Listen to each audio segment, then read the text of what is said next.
બ્રાહ્મણના શ્રાપથી મરશે તો એની સદગતિ નહીં થાય. કશ્યપે કહ્યું, દીતિ તમે પસ્તાવો કર્યો તે સારું થયું. તમારા બંને પુત્રોનું મૃત્યુ ભગવાન દ્વારા થશે. અને તમને પસ્તાવો થયો ને એટલે તમારા બંને પુત્રો તો અસુર થશે, પણ પુત્રનો પુત્ર ભગવાનનો પરમ ભક્ત થશે. એનું નામ પ્રહલાદ છે. દીતિ માતાએ એ બંને પુત્રને ઉદરમાં રાખ્યા છે. એને જન્મ આપતા નથી. દીતિના ઉદરમાં જ્યારથી અસુરપુત્ર આવ્યા ત્યારથી સંસારમાં અનિષ્ટ થવા લાગ્યા, સૌને અપશુકન થવા લાગ્યા. દેવતાઓ ભયભીત થયા અને ગયા બ્રહ્માજી પાસે. આટલા બધા અનિષ્ટોનું કારણ શું? બ્રહ્માજીએ કહ્યું, અત્યારે દીતિના ઉદરમાં બે અસુર પુત્ર છે. ભગવાન આવવાના હોય ત્યારે સૌને શુકન થાય ને અસુર આવવાના હોય ત્યારે સૌને અપશુકન થાય. જેવો રાજા એવી છડી પોકારાય ને.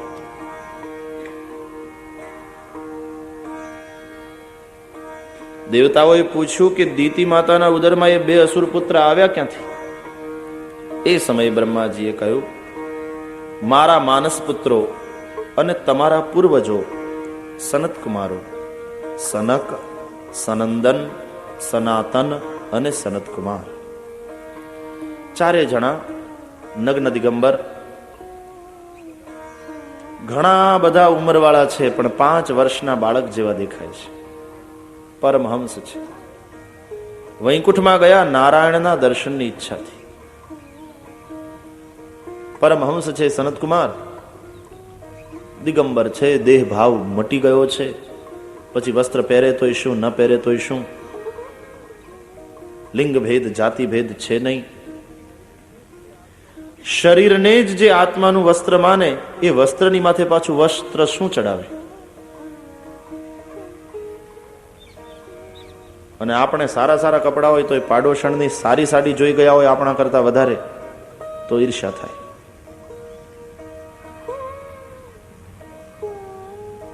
નવસ્ત્રા આવા દિગંબર સંતો એની મસ્તી કઈ હોય છે? કુંભનો મેળો હતો ને હરિદ્વારમાં, આ વર્ષે હવે અલ્હાબાદમાં થશે. તો એનો રિપોર્ટ આવતો હતો ટીવી ઉપર. એમાં એક સાધુ મહારાજનો ઇન્ટરવ્યુ હતો. એટલે પેલો ટીવી વાળો પૂછતો હતો એને, મહારાજ આપકા નામ ક્યા હૈ? એનો જવાબ જુઓ, એની મસ્તી જુઓ. ये शरीर को लोग भूमानंद कहते हैं. मारू नाम भूमानंद एम नहीं, ये शरीर को लोग भूमानंद कहते हैं. अच्छा अच्छा, तुम्हारी उम्र शू हशे? शरीर 70 साल का हुआ, शरीर ने 70 वर्ष थया. आत्मा ने कहीं थोड़ी वय होय छे. आपने कब संन्यास लिया? शरीर जब 21 साल का था तब. ओहो. आपका आश्रम? बोले आश्रम बाश्रम कुछ नहीं बनाया, घूमते रहते हैं. कौन झंझट में पड़े? अच्छा, आप जूते नहीं पहनते? साधु ने कहा नहीं पहनते. कितने साल से नहीं पहनते हैं बाप जी? 30 साल से नहीं पहनते, खुले पांव ही घूमते. अच्छा ये बताइए आप जूते क्यों नहीं पहनते? तो साधु ने जवाब दिया, चमड़े में क्या चमड़ा लगावे भैया, मस्ती देखो उसकी. અને આપણે જેટલા રંગની હાડી એટલા રંગના સેન્ડલ મેચિંગ, તોય સંતોષ નહીં. जो आनंद संत फकीर करे, जो आनंद, जो आनंद संत फकीर करे. सब गाइए ना. वो आनंद नाही अमीरी में, वो आनंद नाही जो आनंद संत फकीर करे।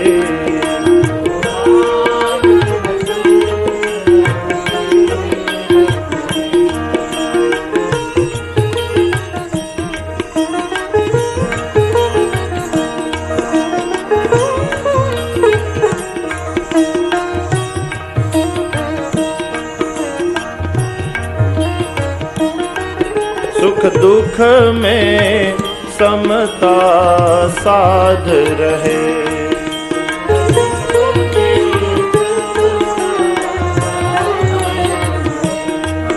सुख दुख में समता साध रहे। वाह, जय हो। कुछ खौफ नहीं जागीरी में, कुछ खौफ नहीं, कुछ खौफ नहीं जागीरी में, कुछ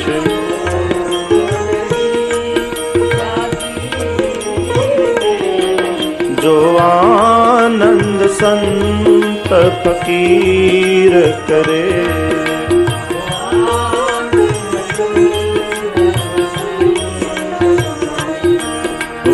आनंद नाही अमीरी में, वो आनंद नाही अमीरी में जो आनंद संत फकीर करे।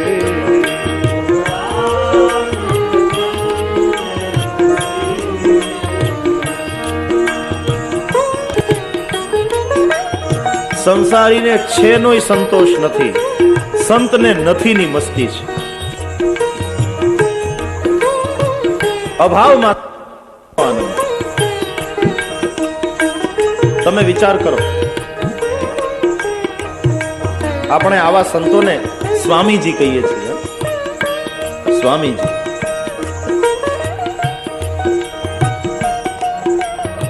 આજના જમાનામાં પત્ની પણ પોતાના પતિને સ્વામી કહેવા તૈયાર નથી, નોકર પોતાના માલિકને સ્વામી કહેવા તૈયાર નથી, ત્યારે આવા સંતને સ્વામી કહીએ। એનો અર્થ એ થયો કે મારું મારું કરે એ હકીકતમાં માલિક નથી, એ હકીકતમાં સ્વામી નથી, પણ જેણે મારાપણું છોડ્યું છે, બધું જ જેણે છોડી દીધું, એ જ ખરા અર્થમાં સ્વામી થયો, માલિક થયો। પકડી શકે છે સ્વામી નહીં, છોડી શકે છે એ સ્વામી।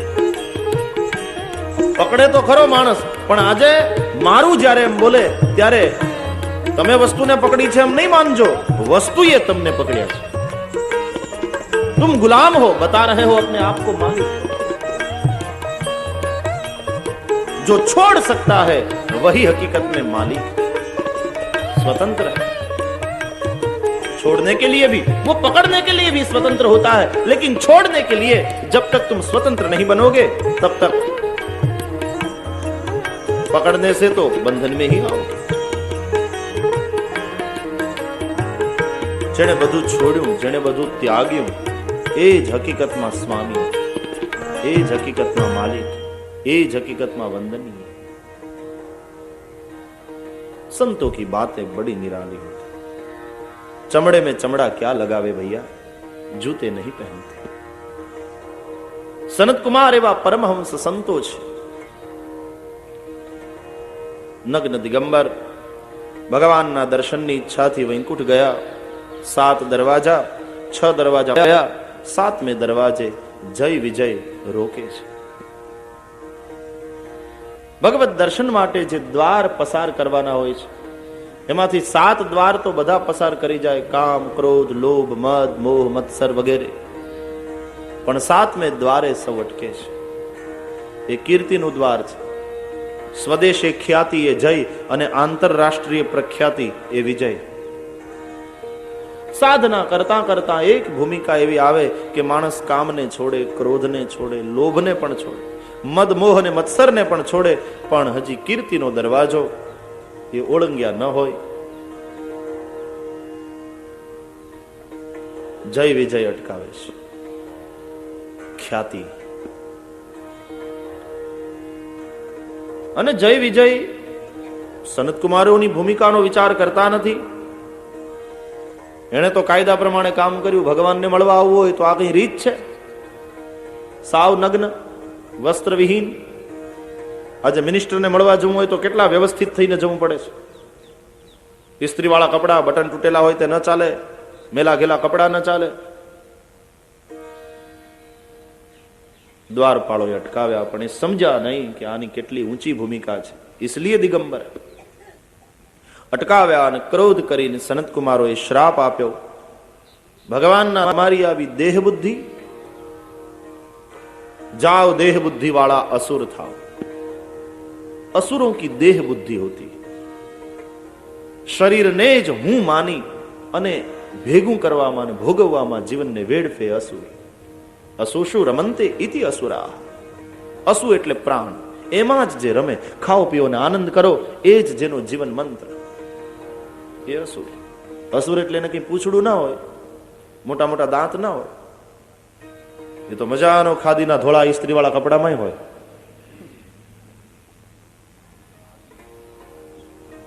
આવી જેની વૃત્તિ એ અસુર. માં નહીં માતુ પિતા નહીં દેવા, સાધુ પહી કરવા વહી સેવા, जिनके यह आचरण भवानी, सो जानहु निशिचर सब प्राणी. માતા પિતાને દેવ ન માને, સાધુ સંતોને ગાળો આપે, એને કહ્યા મુજબ ન કરે, ઉલટાનો એને ગાળો આપે અને એની પાસે સેવા કરાવે, હે ભવાની, આવા જેના આચરણ હોય એને અસુર જાણો. શિવજી કહેતે हैं रामचरितमानस में. એને કહ્યા મુજબ ન કરે, ઉલટાનો એને ગાળો આપે અને એની પાસે સેવા કરાવે, હે ભવાની, આવા જેના આચરણ હોય એને અસુર જાણો. શિવજી કહેતે हैं रामचरितमानस में. જાઓ દેહ બુદ્ધિ વાળા અસુર થાઓ. શ્રાપ આપ્યો છે.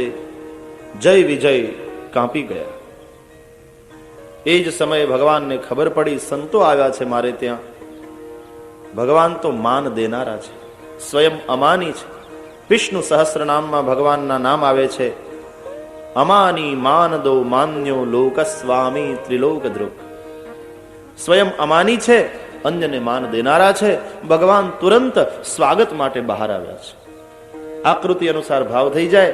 શાંતાકારમ ભગવાનને જોતા સનતકુમારોનો ક્રોધ શાંત થયો.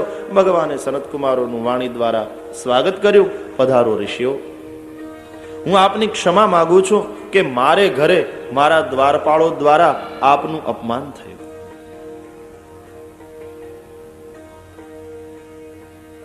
એ તો મારો જ અપરાધ થયો ગણાય, જ થયેલો અપરાધ ગણાય.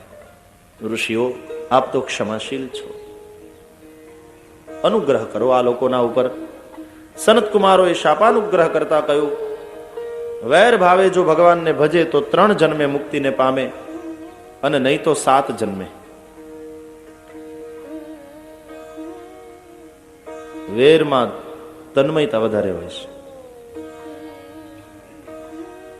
આપણે મિત્રને જેટલો યાદ નથી કરતા એટલો આપણે શત્રુને યાદ કરીએ છીએ. કોઈએ વખાણ કર્યા હશે એ કદાચ ભૂલાઈ જશે, પણ કોઈએ અપમાન કર્યું હશે એને માણસ આખી જિંદગી ભૂલી શકતો નથી. પછી કાગળમાં ભલે ને લખે, તને હર ઘડી યાદ કરનાર તારી સખી હર ઘડી હરીને યાદ નથી કરતી, તને કરશે. વેરમાં દ્વેષમાં તન્મયતા જાજી છે. જય વિજયે કહ્યું, અમે વેર ભાવે ભગવાનનું ભજન કરીશું, પણ 3 જન્મે અમારી મુક્તિ થાય એવું કરો. તથાસ્તુ કહ્યું છે. આનો અર્થ એ થાય કે હાથમાં માળા લઈએ, કથા સાંભળીએ, જપ કરીએ તો આપણે 7 જન્મે છૂટીએ, અને જો એને બદલે આજથી વેર કરવાનું ચાલુ કરીએ તો 3 જન્મે છુટકારો થઈ જાય. શોર્ટકટ કહેવાય ને. શું કરવું છે? રાવણ બનીને મારે લડવું છે રામની સાથે. किसी कवि ने लिखा है, રાવણ બનીને મારે લડવું છે રામની સાથે, જિંદગીનું એ જોખમ મને ગમે છે. આવું જોખમ હશે તો ગમશે. શું કરવું છે? શોર્ટકટ લેવો છે. પણ એક વસ્તુ યાદ રાખો, ડોક્ટરે જે દવા જેને આપી હોય તે દવા તેને માટે જ છે. એવો જ રોગ ભલે આપણને થયો હોય પણ ડોક્ટરને પૂછ્યા વગર બીજાની દવા ઘટઘટાવી ન જવાય. કારણ કે પ્રકૃતિ અનુસાર એક જ રોગ ભલે હોય પણ વૈદ્ય દરેક દર્દીને અલગ અલગ દવા આપે છે. એમ આ દવા માત્ર જય વિજય માટે નથી, એટલે એ તરફ દ્રષ્ટિ નહીં કરવાની. અને એવું નહીં વિચારવાનું કે 3 જન્મે છુટકારો થાય તો આ તો શોર્ટકટ કહેવાય. એવા ખોટા શોર્ટકટ ન લેવા, કોકના રસોડામાંથી નીકળવું પડે એવા. એના કરતા રાજમાર્ગ બરાબર છે. ભગવાને કહ્યું સેવકનો અપરાધ તે સ્વામીનો અપરાધ ગણાય, અને સેવક કરતા સ્વામીને દંડ વધારે મળવો જોઈએ. આ બંનેના 3 જન્મ થશે તો મારા 4 જન્મ થશે. ભગવાને સામે ચાલીને દંડ સ્વીકાર્યો. સનતકુમારો તો પ્રભુને થોડા દંડ કરે, પણ પ્રભુની પ્રભુતા જુઓ.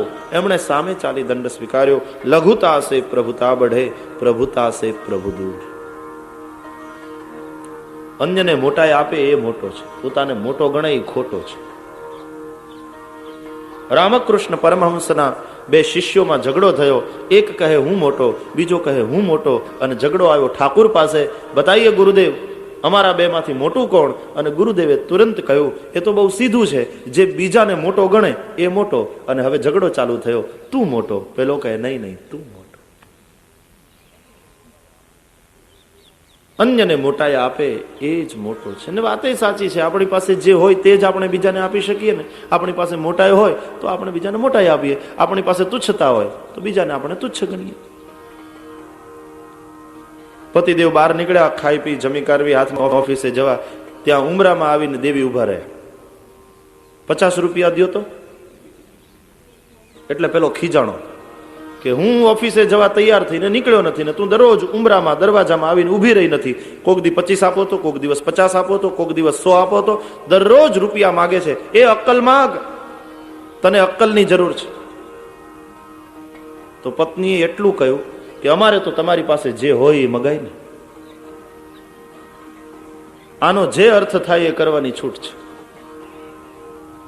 बात भी ठीक है, हमारे पास जो होता है वही हम दूसरों को दे सकते. બીજાને મોટાઈ આપે એ જ મોટું છે. લઘુતાથી પ્રભુતા વધે છે.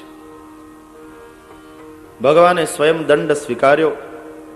મારા 4 જન્મ થશે. દીકરો દેવું કરે તો બાપે ભોગવવું પડે. મારા આ સેવકોએ અપમાન કર્યું છે, મને પણ દંડ થવો જોઈએ. ભગવાને 4 જન્મ સ્વીકાર્યા. જય વિજયના 3 જન્મ. પહેલા જન્મે જય વિજય હિરણ્યાક્ષ અને હિરણ્યકશિપુ થયા. બીજા જન્મમાં ત્રેતા યુગની અંદર રાવણ અને કુંભકર્ણ થયા.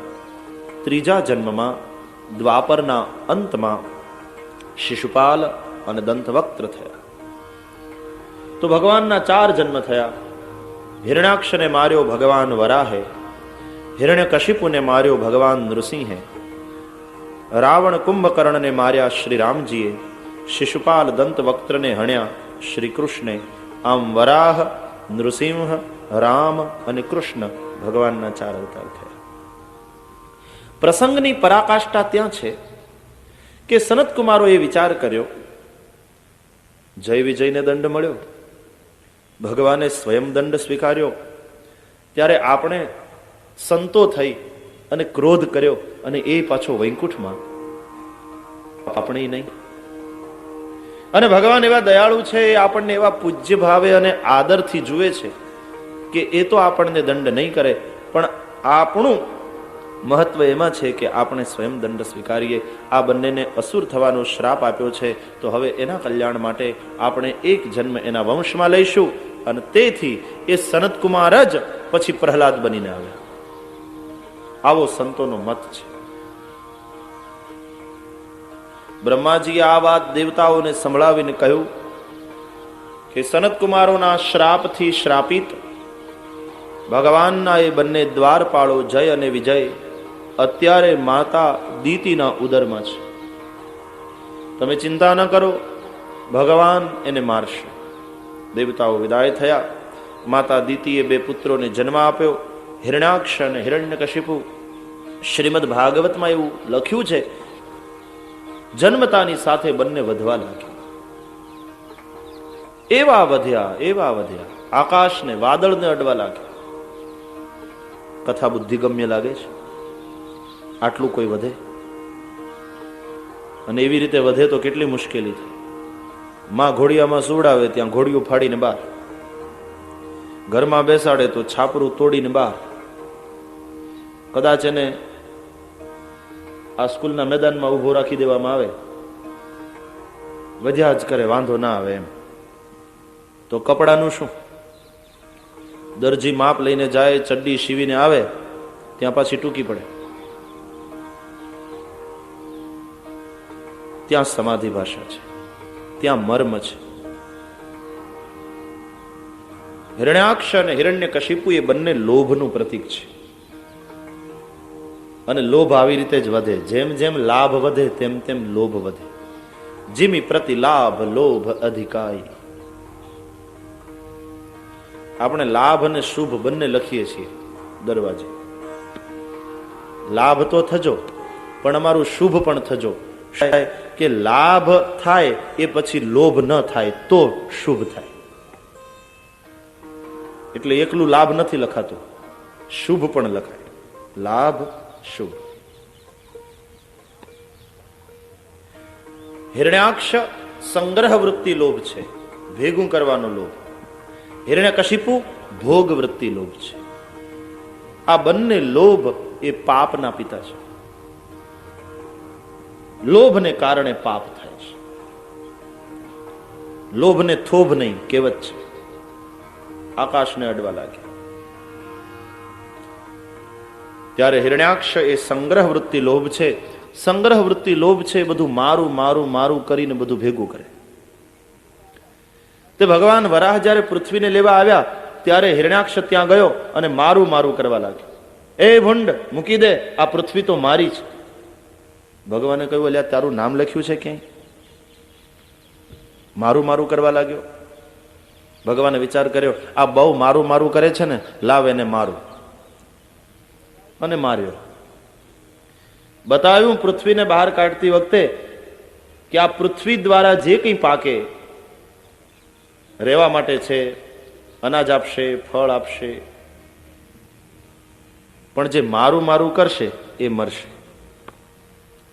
સર્વ છે, સર્વને માટે છે, પણ મારું મારું કરશે એ મરશે. અહીંયા તો જેવું બોલો એવો પડઘો પડે છે સામેથી. જો એમ કોઈ કહે કે મારું, તો સામેથી પડઘો પડે, મારું. સમજેશ? જો કોઈ એમ કે તારું, તો સામેથી પડઘો પડે, તારું. જો મારું એમ બોલે તો સામેથી અવાજ આવે, મારું, એને મારું. જો કોઈ કહે તારું, પ્રભુ બધું તારું, તો સામેથી પડઘો પડે, તારું, એને હું ભવસાગરથી તારું. હિરણ્યાક્ષને ભગવાને માર્યો. સંગ્રહ વૃત્તિ લોભને મારજો તો પૃથ્વી ઉપર શાંતિથી જીવી શકશો. આ બતાવ્યું. પછી ભોગવજો, પણ હકનું ખાજો ને હદમાં ખાજો. ભોગવવાનો લોભ ન રાખશો. હકનું ખાજો, હદમાં ખાજો. શ્રીમદ ભાગવત દ્વારા અદ્ભુત સિદ્ધાંતો મળે છે. આ બધા જીવનમાં ઉતારવા જેવા છે. જીવન જીવવા માટેના અદ્ભુત મૌક્તિકો સૂત્રો કથાઓ દ્વારા સાંપડે છે. એ સાંપડેલાને જેણે જીવનમાં અપનાવ્યા નહીં એ બધા પડેલા જ છે. પડવું ન હોય, પતન ન પામવું હોય તો જે સાંપડે છે એને સ્વીકારો, એને જીવનમાં અપનાવો. હકનું ખાજો, હદમાં ખાજો. હિરણ્યાક્ષને મારીને ભગવાન વરાહ અંતર્ધ્યાન થયા. મનુ અને શત્રુપાનું દિવ્ય દાંપત્ય હવે શરૂ થયું. ધારણ કરનાર ધરતી મળી, અન્ન આપશે, ફળ આપશે.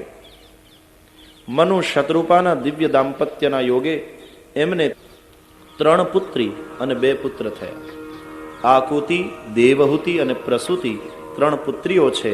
પ્રિયવ્રત અને ઉત્તાનપાદ 2 પુત્ર છે. એમાં દેવહૂતિનું લગ્ન કર્દમ ઋષિ સાથે થયું. એ કથા. કર્દમ ઋષિ બ્રહ્માના પુત્ર છે, છાયામાંથી થયા છે. બ્રહ્માજીએ જ્યારે ગૃહસ્થાશ્રમમાં પ્રવેશ કરવાનું કહ્યું, કર્દમ ઋષિએ વિચાર કર્યો, સ્વયં ભગવાન જો મારે ત્યાં પુત્ર બનીને આવે તો મારો ગૃહસ્થાશ્રમ શોભે, નહીં તો પછી સંસાર માંડીને શું. એટલે તપશ્ચર્યા કરવા લાગ્યા. વર્ષો સુધી તપશ્ચર્યા કરી. ત્યારે ભગવાન પ્રસન્ન થયા, કર્દમ ઋષિની સામે આવ્યા. ઋષિ કર્દમે ભગવાનને હાથ જોડ્યા, સ્તુતિ કરી.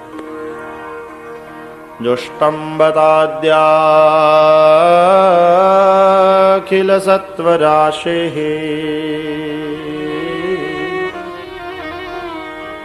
સંસિદ્ધ્યમક્ષણો સ્તવ દર્શનાન્નઃ યદ્દર્શનમ જન્મભિરીડ્ય સદ્ભિઃ આશાસતે યોગિનો રૂઢયોગાઃ યે માયયા હતમેધ સત્વત પાદારવિંદમ ભવ સિંધુપોતમ ઉપાસતે કામલવાય તેષાં શીશ કામાન નિરયે પિયે સ્યુઃ.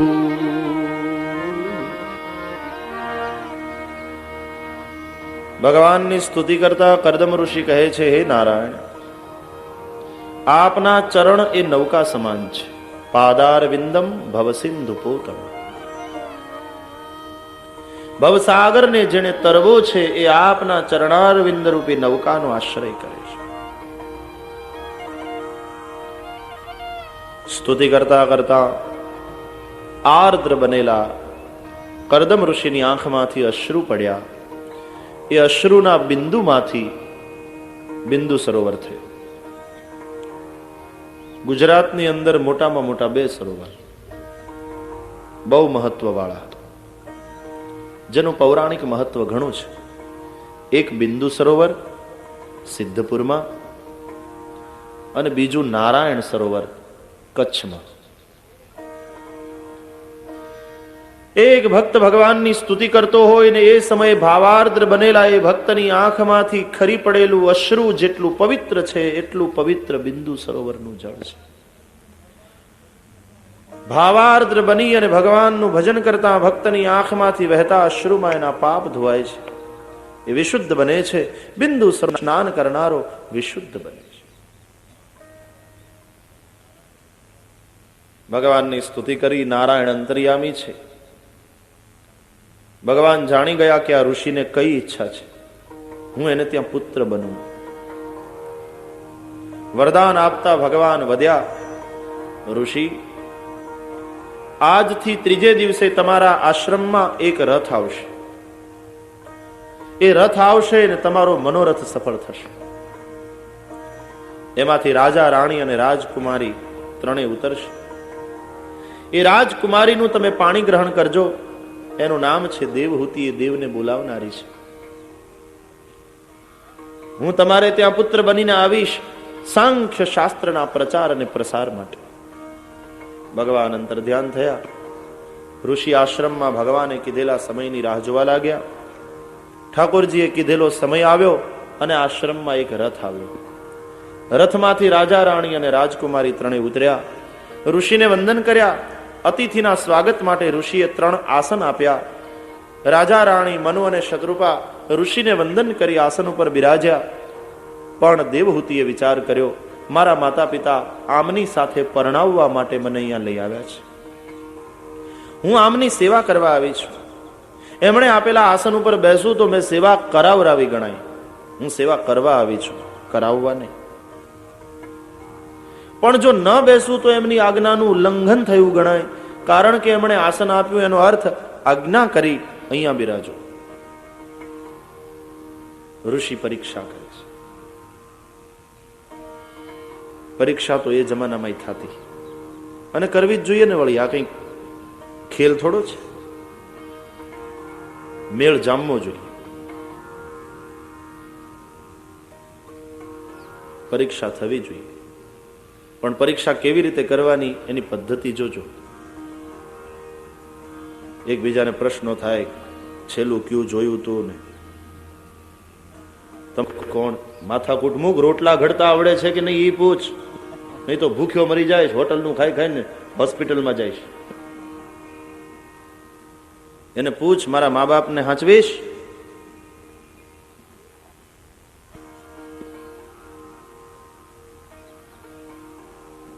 પરીક્ષા કરી છે. પણ પ્રશ્ન એ થાય છે કે ભગવાને જે પાત્ર બતાવ્યું એની પરીક્ષા કરવાની શું જરૂર? ભગવાનમાં વિશ્વાસ નથી. રામાયણમાં આવી કથા આવે છે. શિવજીને ભગવાન સ્વયં રામજી આવ્યા અને કહ્યું, અબ બિનતી મમ સુનહુ શિવ જો મો પર નિજ નેહુ જાય વિવાહ શૈલ જહી યહ મોહિ માગે દેહુ. હે શિવ, જો તમને મારા ઉપર બહુ પ્રેમ હોય તો આજે તમને કંઈ દેવા નથી આવ્યો, તમારી પાસે માગવા આવ્યો છું. શું?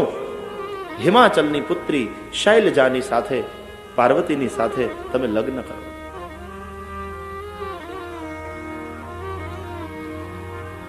ભગવાને બતાવ્યું પાત્ર બરાબર જ હોય ને, છતાં પણ શિવજીએ સપ્તઋષિઓને પરીક્ષા લેવા મોકલ્યા છે. તો શું શિવજીને વિશ્વાસ નથી? અહીંયા કરદમ ઋષિને વિશ્વાસ નથી. પરીક્ષા કરવાની જરૂર શી? એનું એક કારણ છે. સંતો બતાવે છે કે ભગવાનના ભક્તો ભગવાનની સ્તુતિ કરે ત્યારે એમ કહે કે પ્રભુ આપ સર્વગુણ સંપન્ન છો, તમને બધું આવડે, પણ તમારી ખામી તરફ પણ અમે આંગળી ચીંધીએ છીએ, માફ કરજો.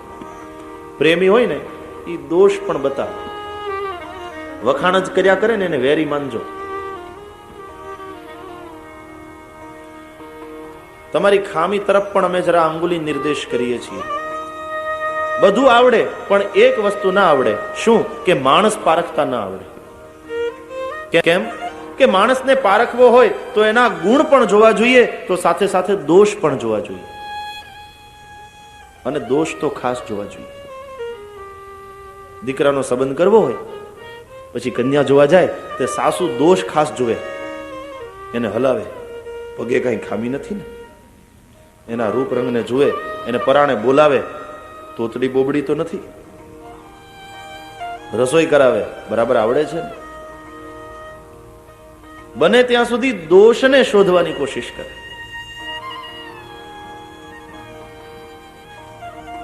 પરીક્ષામાં પરીક્ષક ભૂલ શોધવાની કોશિશમાં હોય, પછી માર્ક આપે. જ્યારે પ્રભુ તમને દોષ જોતા આવડતું જ નથી. ભગવાન એવા દયાળુ છે કે એ ભક્તના ગુણોને જુએ છે, દોષ તરફ ભગવાન દ્રષ્ટિ કરતા નથી.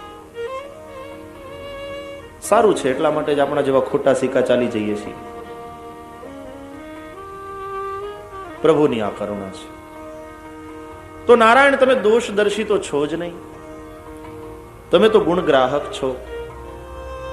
તમને બધા ગુણ જ દેખાયા હશે દેવહૂતિમાં. કદાચ દોષ હશે તોય તમે તો જોયો નહીં હોય. લાવ જરા હું તો જોઈ લઉં કે કોઈ દોષ પણ છે કે નહીં.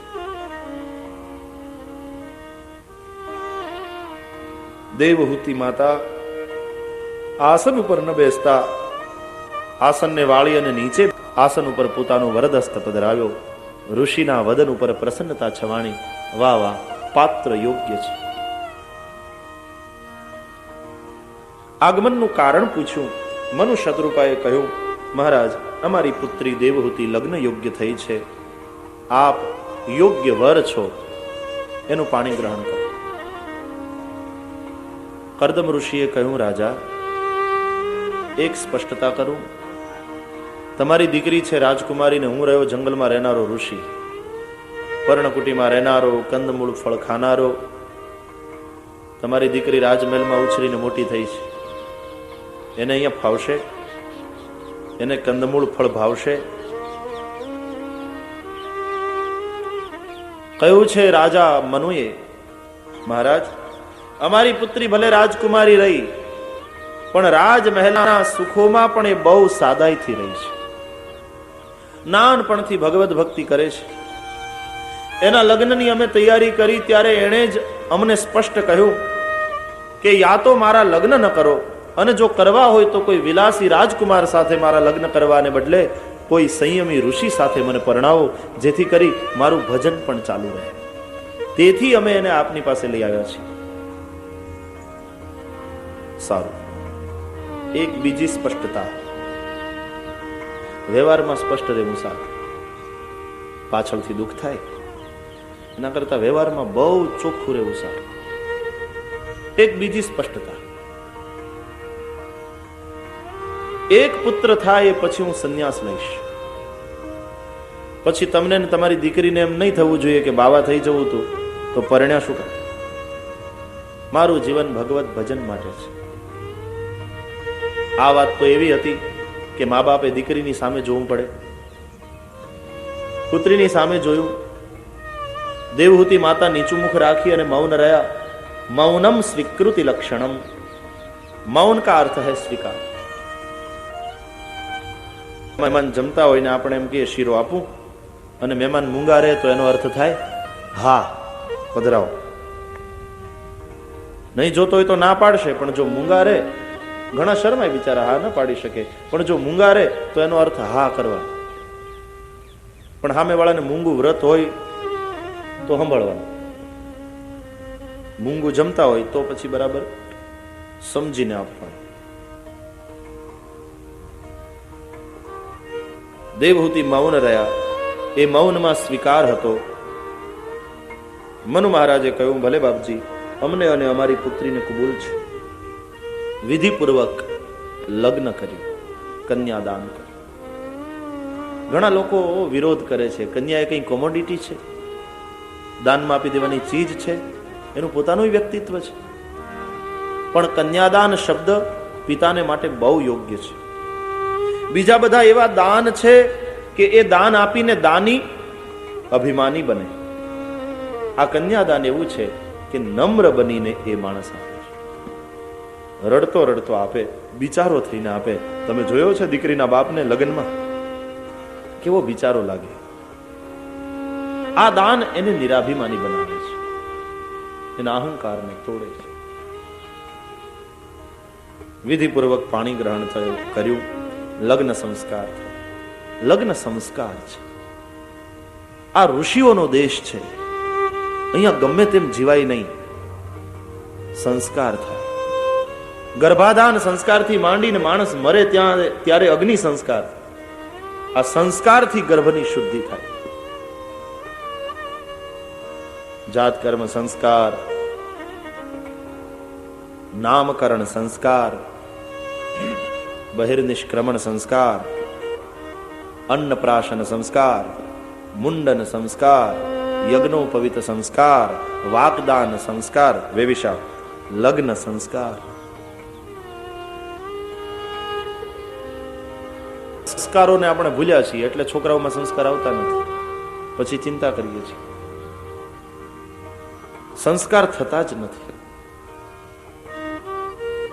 વ્યવસ્થિત રીતે નામકરણ સંસ્કાર થવા જોઈએ. આપણે ક્યાં કઈ પેલા તો બાર બળિયા થતા ને ફઈબાઈ આવતા ને પીપળ પાન ને ઓળીને જોડીને બધું કરીને ફઈબાએ પાડ્યું ફલાણું નામ એમ કરીને નામ પાડતા.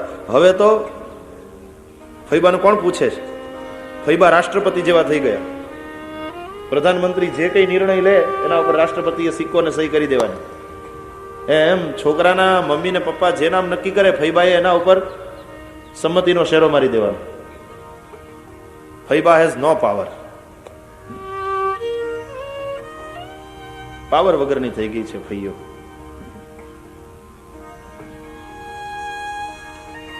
ભાઈ કે તારે બીજી માથાકૂટ નહીં કરવાની, તારા 101 સાચા, પણ અમે જે નામ નક્કી કર્યું એ જ પાડ,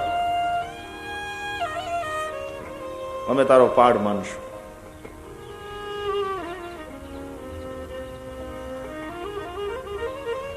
લગ્ન સંસ્કાર છે. કન્યાદાનનો પ્રસંગ, પાણી ગ્રહણનો પ્રસંગ બહુ સમજવા જેવો છે. એક એક વિધિમાં જીવન જીવવાનું ભાથું ભર્યું છે, ઉપદેશ ભર્યો પડ્યો છે. કન્યાનો પિતા કન્યાદાન કરતી વખતે કન્યાના હાથમાં પાણીની આચમની આપે, પુષ્પ આપે, અક્ષત આપે, તુલસી આપે, દર્ભ આપે. એ લગ્નના મંડપમાં કન્યા અને કન્યાના પિતાની વચ્ચે થતો સાંકેતિક સંવાદ છે. પાણી આપી કન્યાના હાથમાં અને પિતા કહે છે બેટા પારકે ઘેર જાય છે, સાસરે જાય છે. આ જળની પાસેથી 3 ગુણ લેજે: શીતળતા, સ્વચ્છતા અને મધુરતા. જળના જેવી શીતળ રહેજે. બહુ ગરમ થઈશ ને, બહુ ગરમ સ્વભાવ વાળી હોય તો પતિ એમ કે જરા પાણી આપજો, એ આવે છે, ઘોડો બાંધો. શીતળ રહેજે, સ્વચ્છ રહેજે. ઘણે ઘરે જઈએ ને તો બધું એવું સ્વચ્છ હોય, નીટ એન્ડ ક્લીન. અને ઘણે ઠેકાણે જઈએ તો પડદા મેલા હોય બારીઓના, એ પાછા લબડતા હોય અડધા હેઠે. ઘરમાં છાપાના ટુકડા જેમ તેમ પડ્યા હોય, છોકરાઓએ બગાડ્યું હોય ત્યાં માખીઓ બણબણતી હોય, 10:30 સુધી ઘરની પથારી હજી ન ઉપાડી હોય, અને પછી દરવાજે ટકોરા મારો અને દેવી આવીને બારણું ઉઘાડે તો એ હજી નાયા વગરની હોય. આપણને એમ થાય આ તો ઘર છે કે ઉકરડો છે. શીતળ રહેજે, સ્વચ્છ રહેજે, વ્યવહારને મધુર રાખજે. મધુરતા, વર્તનને અને વાણીને એવા મધુર બનાવજે. ઘણે ઠેકાણે વાણી એવી મધુર હોય, વર્તન એવું મધુર હોય. ખરેખર ઘણા એવું મીઠું બોલે કે આપણને બીક લાગે કે જાણે ડાયાબિટીસ થઈ જશે હમણાં આપણને. એવી મીઠી વાણી. ડાયાબિટીસ વાળાને તો સાકર વધવા માંડે, સુગર વધવા માંડે, એવી મીઠી વાણી. પુષ્પ આપે છે અને પિતા કહે છે બેટી આ પુષ્પ કેટલું સુંદર છે, તું પણ સુંદર છે, પણ પુષ્પમાં જો સુગંધ ન હોય તો તારા સૌંદર્યમાં શીલની સુગંધ હોવી જોઈએ. સૌંદર્ય હોય પણ જો ચારિત્ર ના હોય, કેરેક્ટર ના હોય તો શીલની સુવાસ હોવી ઘટે સૌંદર્ય પુષ્પમાં. શીલ વગરનું સૌંદર્ય બદબુ મારે છે. અક્ષત આપે છે અને આશીર્વાદ આપે છે. તારું સૌભાગ્ય અખંડ રહે. તારું પાતિવ્રત અક્ષત રહે. અક્ષતના જેવી તું સાત્વિક બને.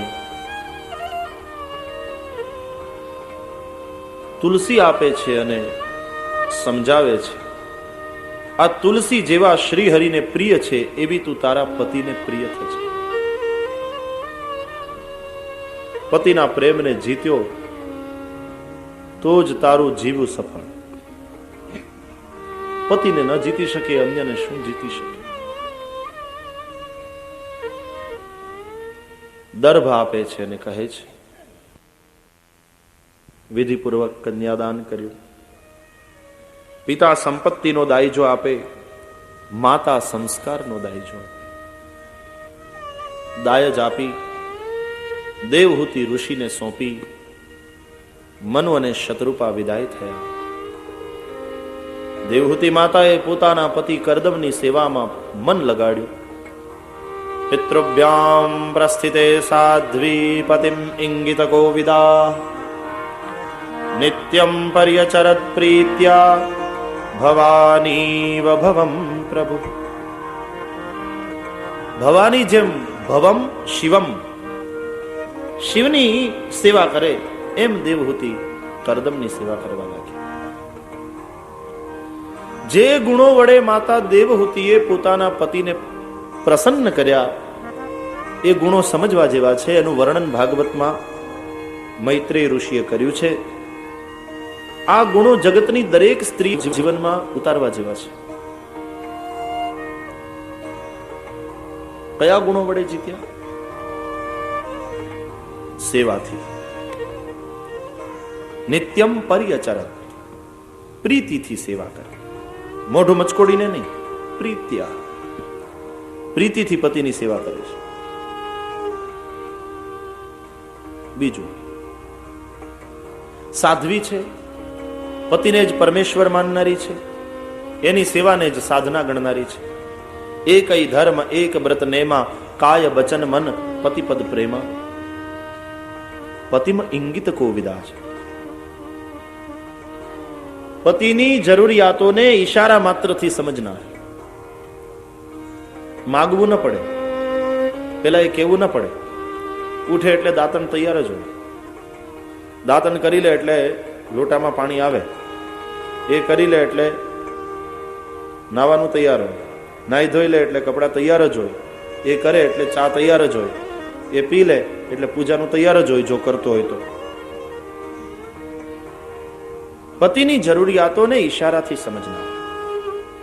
અને ઘણા એવા ભાગશાળી હોય કે કઈ કઈ ગળા તૂટી જાય તોય ન થાય.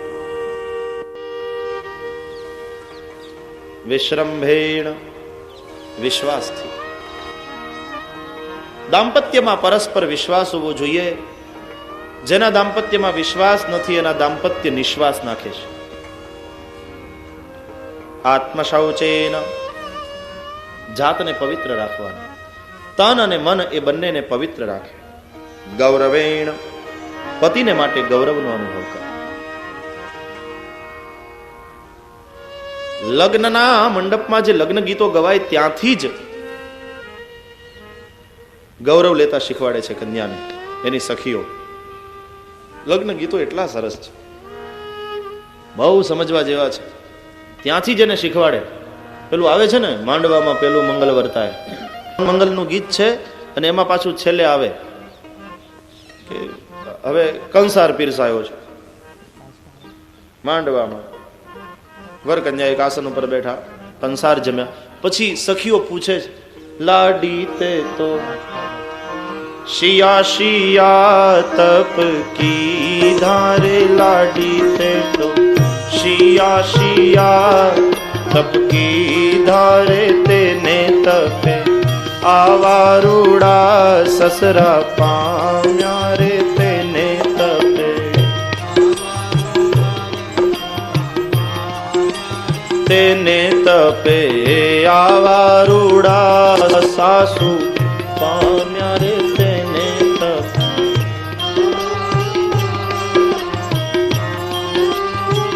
પછી લાડી જવાબ આપે, સરસ છે. રામેશ્વરમાં શિવજીને પૂજવા ગયા તારે,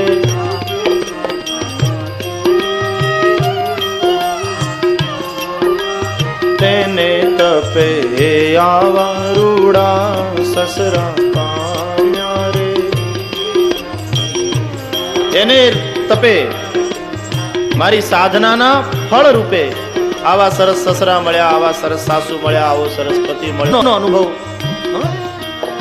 ત્યારથી એ કરે. ગૌરવેણ, ગૌરવ હોવું જોઈએ. એને બદલે 4-5 પાડોશણોને ભેગી કરીને પતિની જ વાટતી હોય. અમારે એનામાં કાંઈ મળે નહીં. અરે રહેવા દે, શું કામ ઉઘાડો પડે?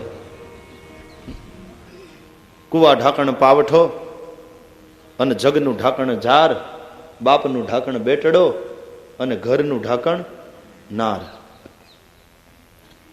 એ જો ઘરને ઉઘાડું પાડે. ગામડાની બહેનો બહુ ભણેલી ભલે ના હોય પણ એને ગૌરવ એટલું હોય. અને અટાણે શહેરમાં એવું થાય છે, અમે હું કામ પીપળો પૂજીએ? અમે શું કામ ઉજાગરા કરીએ? અમારે કરવાનું ને તમારે કાંઈ નહીં કરવાનું.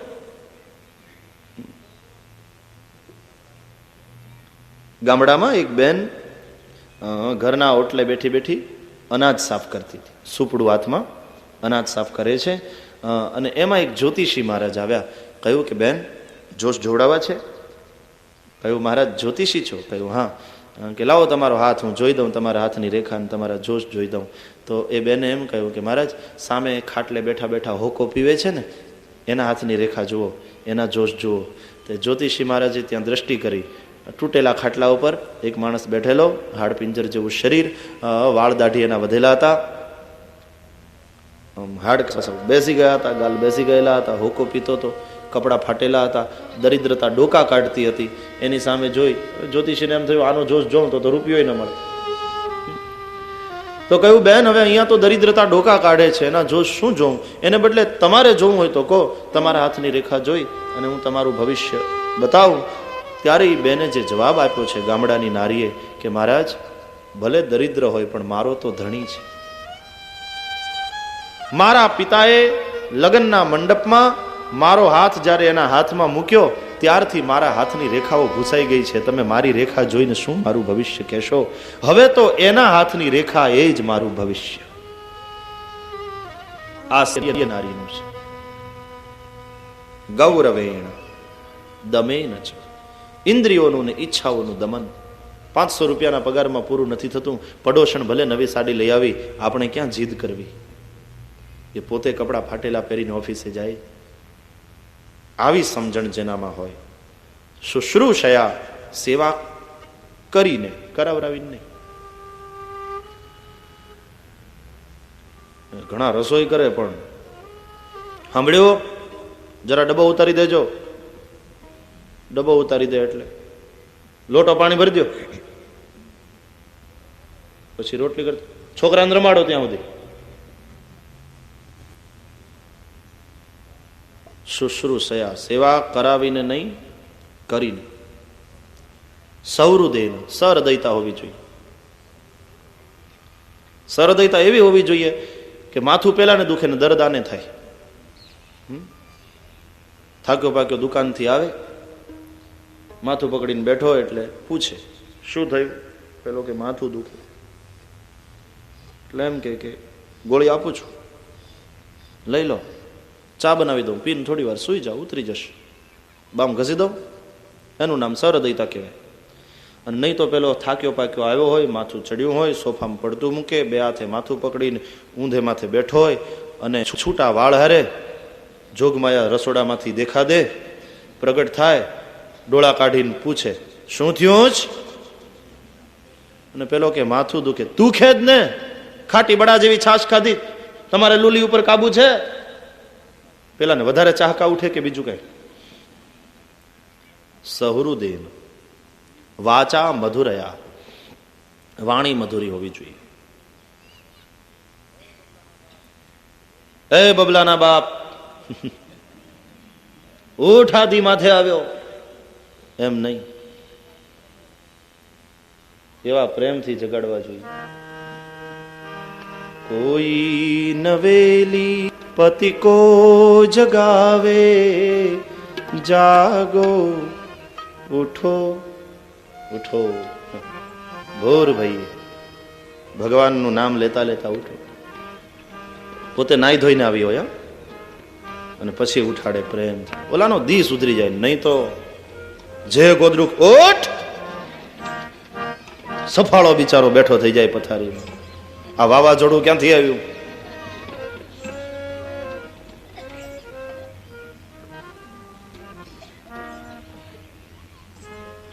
મજા આવે છે ને? કહું હજી તો છે. વિસૃજ્ય કામમ દંભંચ દ્વેષમ લોભમ અઘમ મદમ. આટલી વસ્તુને છોડવાની.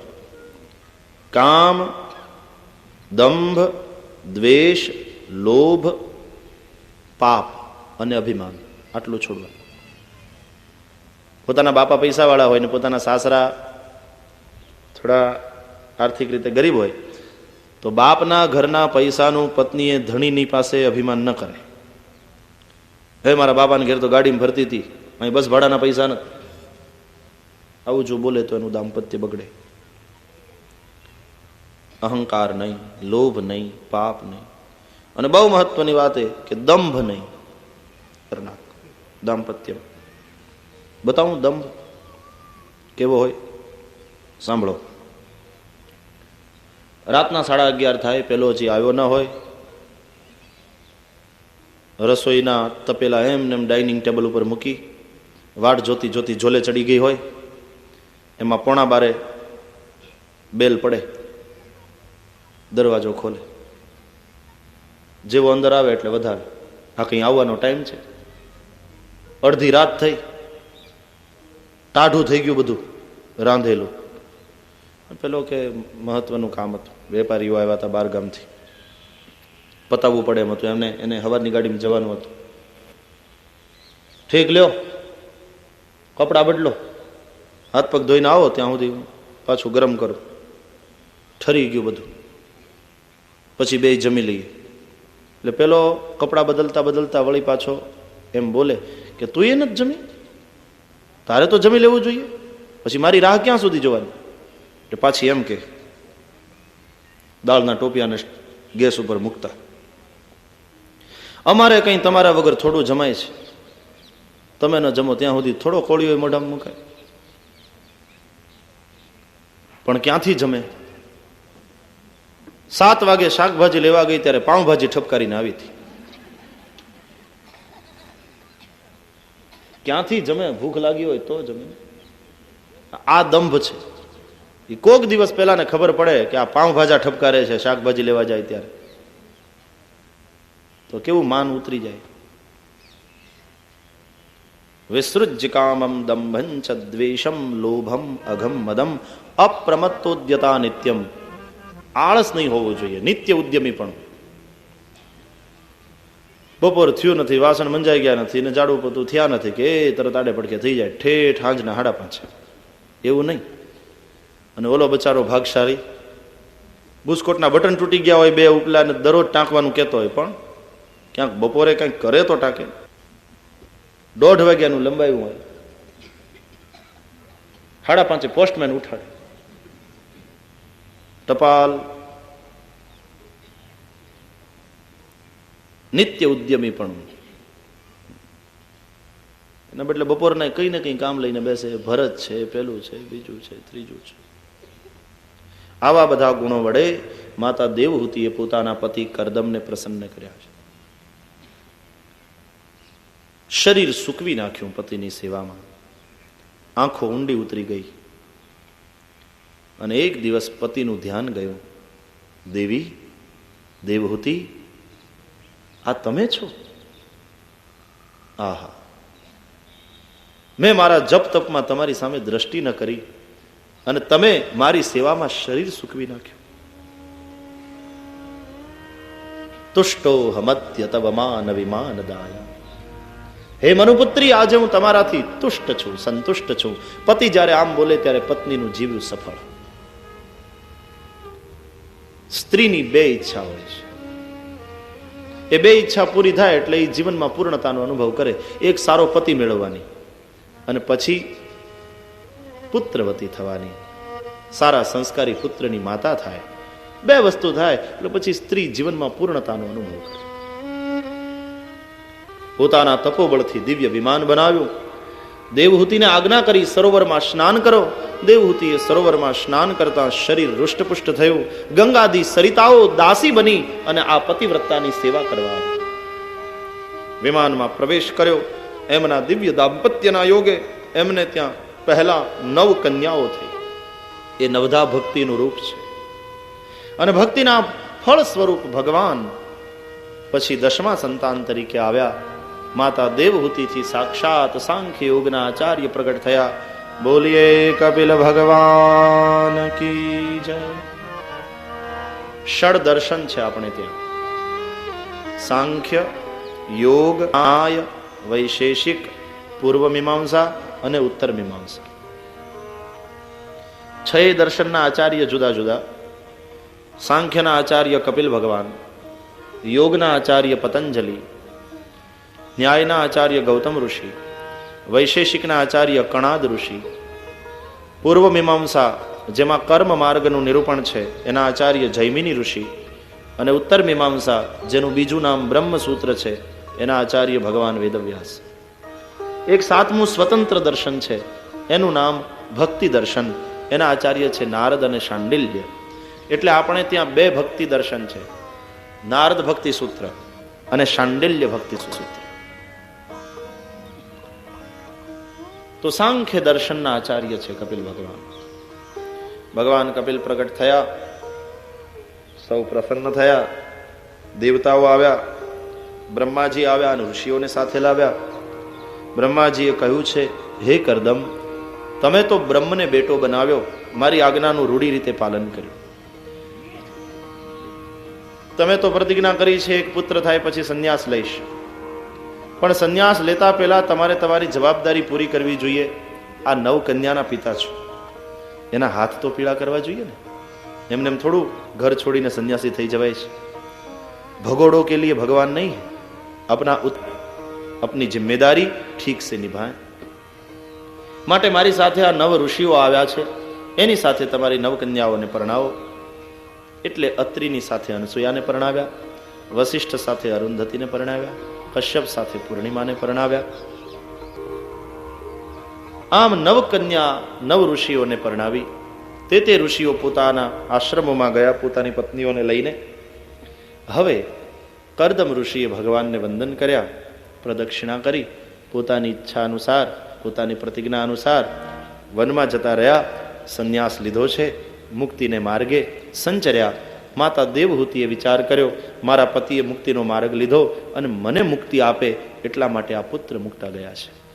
સંસારના સંબંધે એ પુત્ર છે અને હું માં છું. પણ આ તો સાંખ્યયોગના આચાર્ય છે, એ તો સદગુરુ છે, જગદગુરુ છે, લાવ એને શરણે જાઉં, એ મને મુક્તિનો માર્ગ બતાવશે. માં દેવહૂતિ કપિલ ભગવાનને શરણે ગયા. તંત્વાગતાહમ શરણમ શરણ્યમ સ્વવૃત્ય સંસાર તરોહ કુઠારમ જિજ્ઞાસયાહમ પ્રકૃતેઃ પુરુષસ્ય નમામિ સદ્ધર્મ વિદામ વરિષ્ઠમ. સંસારના થાકથી થાકેલી હે કપિલ, હવે તમારે શરણે આવી છું. પોતાના દાસના સંસાર રૂપી વૃક્ષને કાપવા માટે આપ કુહાડા સમાન છો. સંસાર વૃક્ષને કાપો, એના મૂળને છેદી નાખો. પ્રકૃતિ અને પુરુષનું લક્ષણ જાણવાની ઈચ્છાથી તમારે શરણે આવી છું. અજ્ઞાન અંધકાર હરો, જ્ઞાન પ્રકાશ કરો.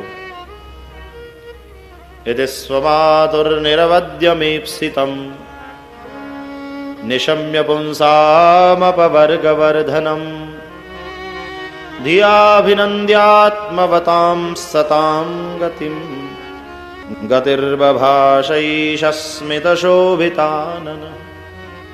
સ્મિત વડે શોભાયમાન મુખારવિંદ વાળા કપિલ ભગવાન, અપવર્ગને વધારનારા, જિજ્ઞાસાયુક્ત, મોક્ષ સંબંધી માં દેવહૂતિના પ્રશ્નને સાંભળીને માતાને માધ્યમ બનાવી સાંખ્યયોગનો ઉપદેશ કરવા તૈયાર થયા. કપિલ ભગવાન મંગલ ઉપદેશ કરે છે, એ જોતા પહેલા આइए कुछ मिनटों के लिए हरिनाम संकीर्तन करें. गोपाला गोपाला देवकी नंदन गोपाला गोपाला. सब गाइए प्रेम से कुछ मिनटों के लिए. गोपाला गोपाला देवकी नंदन गोपाला.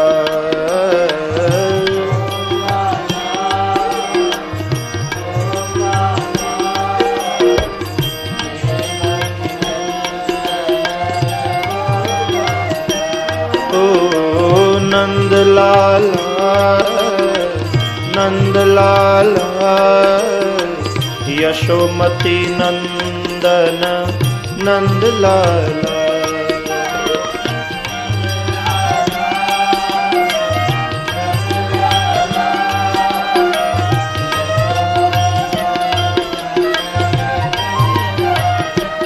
ओ नंदलाला नंदलाला यशोमती नंदन नंदलाला।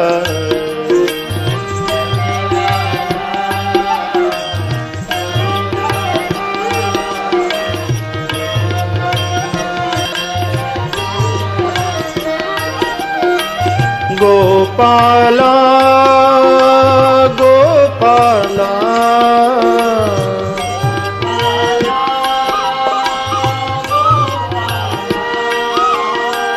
गोपाला गोपाला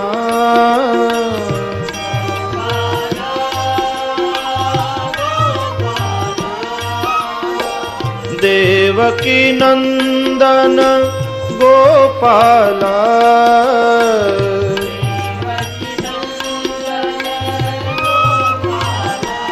ओ देवकी नंदन गोपाला।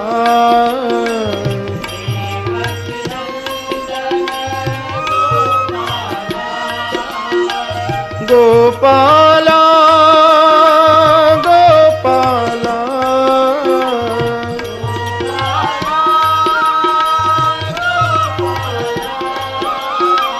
देवकी नंदन गोपाला।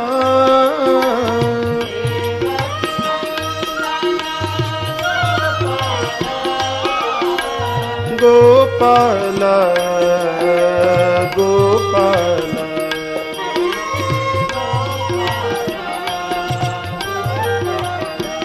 हे देवकी नंदन गोपाला।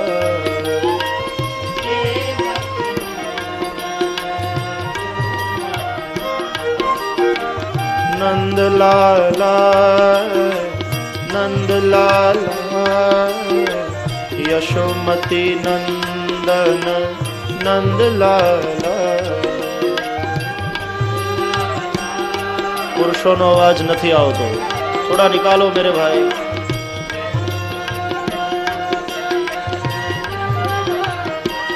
ओ नंदलाला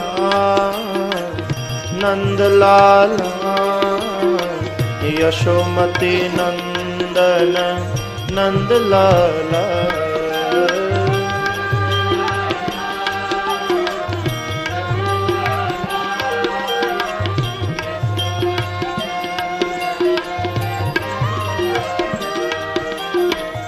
नंदलाला नंदलाला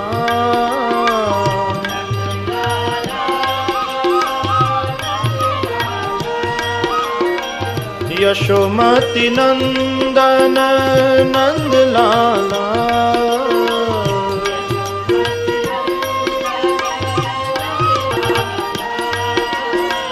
नंदलाला नंदलाला जय यशोमती नंदन नंदलाला।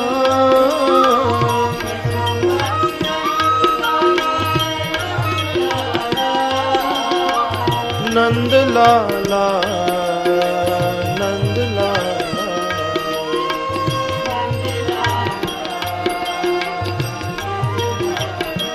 हे यशोमती नंदन नंदलाला।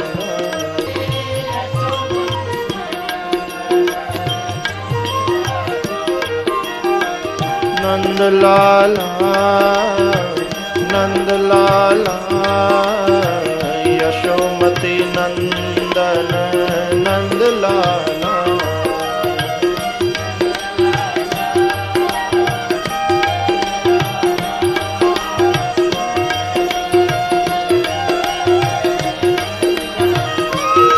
हे गोपाला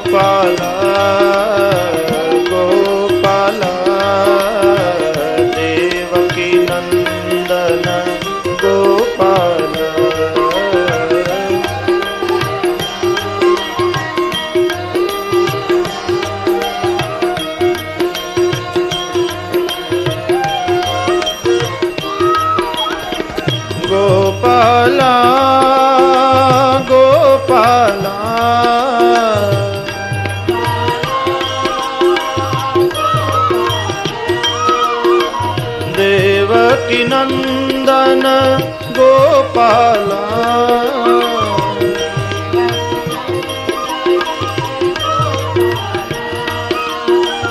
गोपाला गोपाला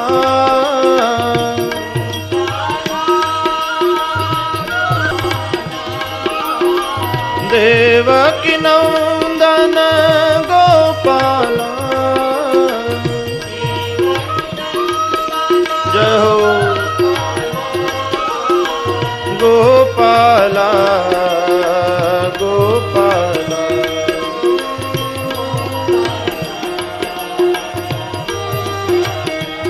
हे देवकी नंदन गोपाला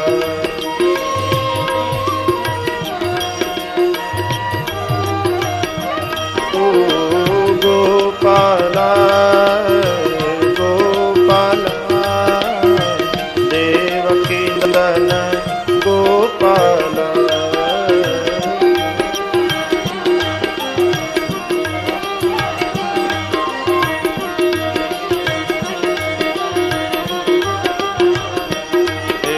नंद लाला नंद लाला यशोमती नंदन नंद लाला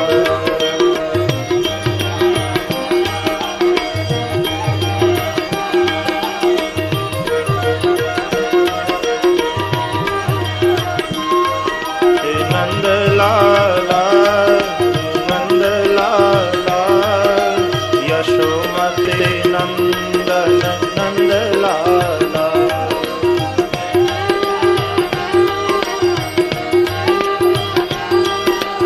जय हो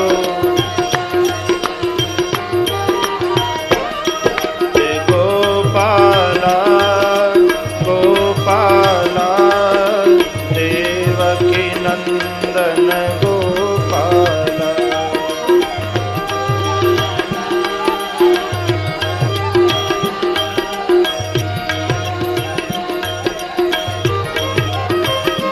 गाओ गोपाला गोपाला देवकी नंदन गोपाला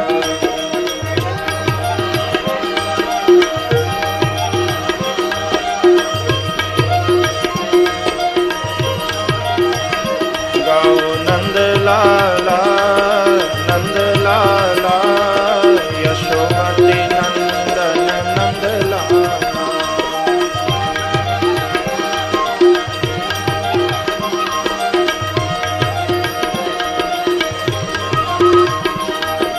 नंद लाला नंद लाला यशोमती नंदन नंद लाला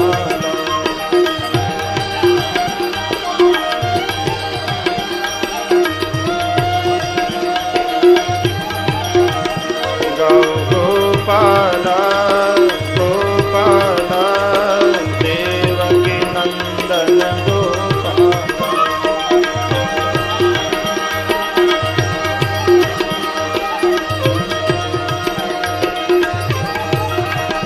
गाओ गोपाला गोपाला देवकी नंदन गोपाला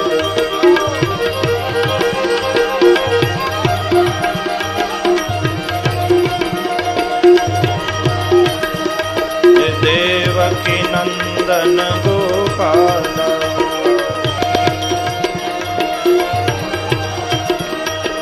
यशोमती नंदन नंद लाला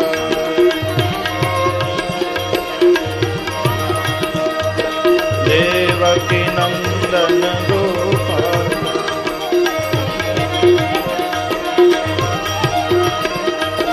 यशोमती नंदन नंद लाला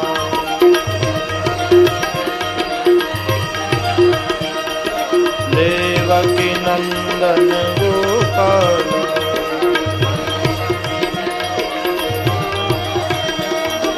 यशोमती नंदन नंद लाला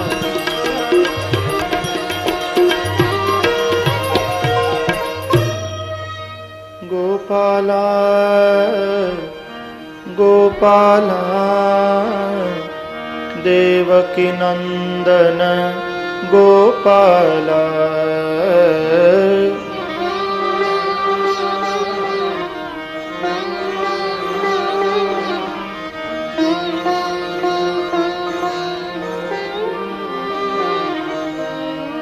નંદલાલા નંદલાલા યશોમતી નંદન નંદલાલા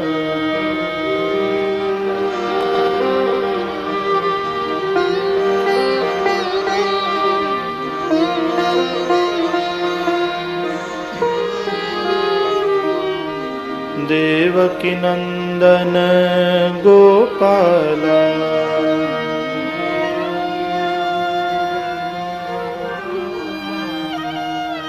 યશોમતી નંદન નંદલાલા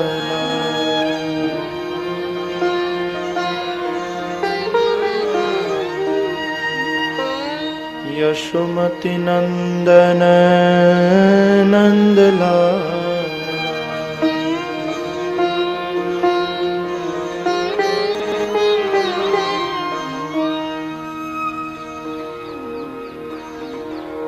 યોગઃ આધ્યાત્મિકઃ પુંસાં મતો નિશ્રેયસાય મે અત્યંતો પરતિર્યત્ર દુઃખસ્ય ચ સુખસ્ય ચ અત્યંતો પરતિર્યત્ર દુઃખસ્ય ચ સુખસ્ય ચ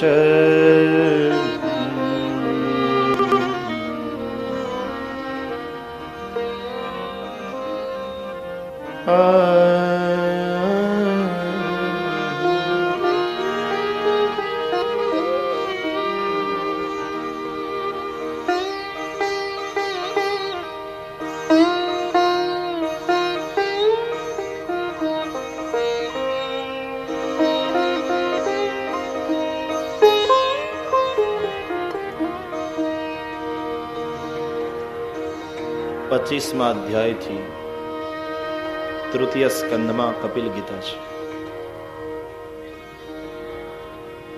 ભગવાન કપિલે જે સાંખ્ય યોગ બતાવ્યો તૃતીય સ્કંદમાં એ નિર્બીજ છે. ભગવાન કૃષ્ણે જે સાંખ્ય યોગ બતાવ્યો ગીતાજીમાં એ સબીજ છે. ગીતાનો નિર્બીજ છે, કપિલ ભગવાનનો સબીજ છે. કપિલ ભગવાને જે કહ્યું તે સબીજ છે, સમજવો અને આચરવો સહેલો છે. માં, મારા મતે યોગ માર્ગ શ્રેયસ્કર છે. યોગ શબ્દ યુંજ ધાતુ પરથી બન્યું છે. એનો અર્થ થાય જોડાવું. ભગવાન સાથે જે જોડે તે યોગ, જે જોડાઈ ગયો છે. માં, યોગી મુક્ત થાય છે. તમે પ્રકૃતિ વિશે પૂછ્યું. પ્રકૃતિ ત્રિગુણાત્મક છે. સત્વ, રજ અને તમ ત્રણેય ગુણોના સમૂહને પ્રકૃતિ કહે છે. એના પ્રકાર 8 છે. પ્રકૃતિ અષ્ટધા છે. ભૂમિરાપો નલો વાયુ ખમ મનો બુદ્ધિરેવ ચ અહંકાર ઇતિ યમ્મે ભિન્ના પ્રકૃતિરષ્ટધા. આકાશ, વાયુ, તેજ, જળ, પૃથ્વી 5 મહાભૂત, મન, બુદ્ધિ અને અહંકાર, એને 5માં ભેળવીએ એટલે 8 થાય. આ અષ્ટધા પ્રકૃતિ છે. જીવ પ્રકૃતિને આધીન છે, પ્રકૃતિ પરમાત્માને આધીન છે. શ્રીમદ ભાગવતમાં ભગવાનના 16,108 રાણીની કથા આવે છે. એમાં અષ્ટપટરાણી છે શ્રી કૃષ્ણના. એ અષ્ટપટરાણી એટલે અષ્ટધા પ્રકૃતિ. પત્ની બનીને ભગવાનની સેવા કરે છે. માં બંધન એકવડું હોય તોય છૂટવું મુશ્કેલ બને. આ બંધન તો રેવડું છે. સત્વ, રજ અને તમ 3 ગુણો, એમાંથી છૂટવું છે. બદ્ધ દશા છે. મુક્તિ સુધી પહોંચવા માટે પહેલા મુમુક્ષુ બનવું પડે છે. मुक्ति की प्यास का नाम है मुमुक्षा, ज्ञान की प्यास का नाम है जिज्ञासा, भगवान की प्यास को कहते हैं भक्ति. भक्ति का सीधा साधा अर्थ है भगवान की प्यास. प्यास छोड़ो नहीं, कोई बात नहीं, प्यास को मोड़ो, दिशा बदल दो, परमात्मा के लिए हो जाए, भक्ति बन जाएगी. બદ્ધ, મુમુક્ષુ, મુક્ત અને બ્રહ્મલીન એવી દશા છે. એ સમજવા માટે નાળિયેરનું ફળ બહુ સારું દ્રષ્ટાંત છે. કાચલી હોય, કોપરું હોય, અંદર પાણી હોય. કાચલી એટલે પ્રકૃતિ, કોપરું એ જીવાત્મા, અંદરનું પાણી તે વિષય રસ. જ્યાં સુધી એમાં પાણી છે ત્યાં સુધી કોપરું કાચલી સાથે બંધાયેલું રહે છે. જ્યાં સુધી વિષય વાસનાનું જળ છે ત્યાં સુધી જીવ પ્રકૃતિના બંધનમાં રહે છે. કોપરાના વાટકા મળે છે ને બજારમાં, આખા કોપરાને કાઢવું હોય તો શું કરવાનું? નાળિયેરને ઊભું ગોઠવું, એટલે ધીમે ધીમે એની અંદરનું પાણી સુકાય. પાણી સુકાય એટલે કોપરું સુકાય, કોપરું સુકાય એટલે સંકોચાય એટલે કાચલીથી જુદું પડી જાય. પછી કાચલીને તોડીને આખું કોપરું બહાર કાઢવું.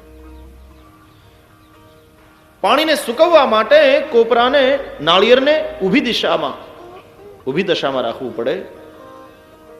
એ મુમુક્ષુ છે. નાળિયેર એ જીવની બદ્ધ દશા. પાણીને સુકવવા માટે નાળિયેરને ઊભું રાખવામાં આવે, એ જીવની મુમુક્ષુ દશા. સાધના कर रहा है, वासना को मिटाने के लिए उपासना कर रहा है. ધીમે ધીમે ધીમે ઉપાસના કરતા, સાધના કરતા વાસનાનું જળ સુકાઈ જશે. સંકોચાશે કોપરું, છૂટું પડી જશે કાચલીથી. પ્રકૃતિના બંધનથી જીવાત્મા મુક્ત થશે. એની મુક્ત દશા છે. મુક્ત છે પણ છતાં હજી કાચલીમાં કેદ છે. મુક્ત પુરુષ થઈ ગયો એટલે મરી જાય એવું નહીં. જ્યાં સુધી લખ્યું હોય ત્યાં સુધી એને જીવવાનું, પ્રારબ્ધને ભોગવવાનું. જે કંઈ સુખ દુઃખ રોગ વગેરે લખ્યા હોય ભોગવવાના. રામકૃષ્ણ પરમહંસ જેવા મુક્ત પુરુષને પણ છેલ્લે કેન્સર થયેલું. આપણને એમ થાય કે આવા મહાત્માને, આવા સંતને કેન્સર. પ્રારબ્ધ ભોગ હોય છે, ભોગવે જ છૂટકો. રડતા ભોગવો કે હસતા ભોગવો, છુટકારો થવાનો નથી. મુક્ત છે પણ છતાં કાચલીમાં કેદ તો છે કોપરું. પછી પેલો કોપરું બનાવનારો નાળિયેરને ઉઠાવી અને આમ હલાવે, અને જો ખખડતું લાગે તો સમજી જાય કે મુક્ત થઈ ગયું છે. એટલે પછી કાચલીને તોડી નાખે, કોપરાને લઈ લે, એના 2 ભાગ કરે. એ કોપરાના વાટકા બજારમાં મળે, અને દિવાળીની દાડે લઈ આવીએ, પછી મજાના ઘૂઘરા બનાવીને, કોપરા પાક બનાવીને ખાઈએ. ઉપર વાળો જયારે જુએ પ્રારબ્ધ ભોગવાઈ જાય પછી કે હવે ખખડે છે, જુદો પડી ગયો છે, ત્યારે પ્રકૃતિની કાચલીને તોડી નાખે અને આત્મા પરમાત્મામાં લીન થાય, જીવ બ્રહ્મમાં મળી જાય. એ બ્રહ્મલીન. તેથી સંતો એનો જ્યારે દેહ છૂટે ત્યારે એને સ્વર્ગસ્થ નથી કહેવાતા, બ્રહ્મલીન કહેવાય છે. બ્રહ્મલીન મહાત્મા ફલાણા. સંસારીઓ મૃત્યુ પછી એના નામ આગળ સ્વર્ગસ્થ લાગે. સ્વર્ગસ્થ, સ્વર્ગવાસી થઈ ગયા. પછી ભલે ગયા હોય નરકમાં, પણ કહેવાય સ્વર્ગસ્થ જ. છોકરાઓનો કાગળ આવે, અશુભ લખ્યું હોય, અધૂરો એટલે અમારે કાઠિયાવાડમાં તો પેલા નાઈ લે, પછી વાંચે કે કોણ. અધૂરો કાગળ હોય એટલે સમજી જવાનું કોક ગયું. ફલાણા મહિનાની ફલાણી તારીખે સવારે 10:30 વાગે અમારા પૂજ્ય પિતાશ્રીનો સ્વર્ગવાસ થયો છે, જે ઘણું જ ખોટું થયું છે. સ્વર્ગવાસ થયો છે એ ખોટું થયું છે એનો અર્થ એમ થાય કે નરકવાસ થવો જોતો. સ્વર્ગવાસ થયો એ ઘણું ખોટું થયું છે. ખરેખર એના કાગળ વાંચવા જેવા હોય, એના અર્થ એવા એવા નીકળે. પણ ભગવાનના ઘર આગળ આપણું શું ચાલે? એનો અર્થ એમ કે આપણું ચાલત તો હજી તે સ્વર્ગમાંથી એને ઉપાડીને નરકમાં નાખી દે, પણ આપણું શું ચાલે? છેલ્લે લખ્યું હોય ભગવાન એના આત્માને શાંતિ આપે. નિશાસો હોય એમાં કે અમને તો કોઈ દી લેવા દીધી નથી જીવ્યા ત્યાં સુધી, એના આત્માને ભગવાન ભલે આપે. લખાય સ્વર્ગસ્થ. કોઈ એમ નથી કેતું કે મારા બાપા નરકસ્થ થયા. સ્વર્ગસ્થ જ લખાય, પછી ભલે ગમે ત્યાં ગયા હોય. મુશ્કેલી તો એ ઘણા કંકોત્રીમાં સ્વર્ગસ્થના નામ લખે. સ્વર્ગસ્થના નામ લખે એનો વાંધો નહીં કંકોત્રીમાં, કે વડીલોને યાદ કરે છે, પણ પાછું ઉપર લખ્યું હોય લિખતિન દર્શનાભિલાષી સ્વર્ગસ્થ ફલાણા. એનો અર્થ શું થાય?